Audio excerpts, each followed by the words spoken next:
আমি সাকিব একসাথে আমরা রুমে টাইম স্পেন্ড করছি, তো সেখানে হয়তো মানে উনিও এসেছে।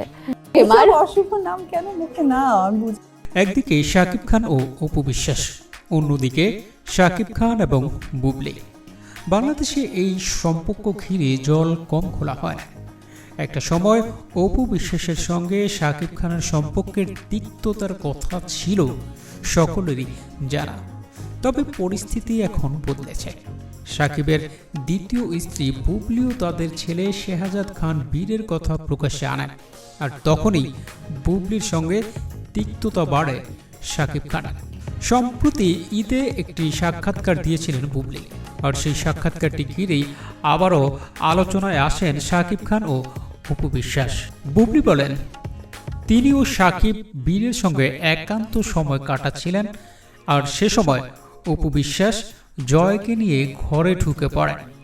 বুবলির এই মন্তব্যে নতুন করে আবারও বিতর্ক সৃষ্টি হয়েছে। অপু বিশ্বাস নতুন করে বুবলিকে নিয়ে কথা বলেছেন।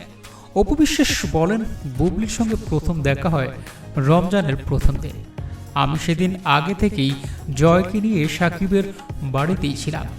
সেদিন বুবলি সাকিবের অফিসে এসেছিলেন, বাড়িতে নয়। অপু বলেন, আমি সাকিবের অফিসে ঢুকে দেখি টিভিতে কার্টুন দেখছে শেহজাদ, আর বুবলি একটা চেয়ারে বসে আছেন, সাকিব ঘুমাচ্ছেন। সেখানে সাকিবের দুই সহকারীও ছিলেন। এরপরও বুবলি কেন যে এটাকে কোয়ালিটি টাইম বলছেন জানি না। এটা বলে শুধু উনি নিজে ছোট হচ্ছেন না, অন্যকে ছোট করছেন, কিছুই বুঝতে পারতেছি না।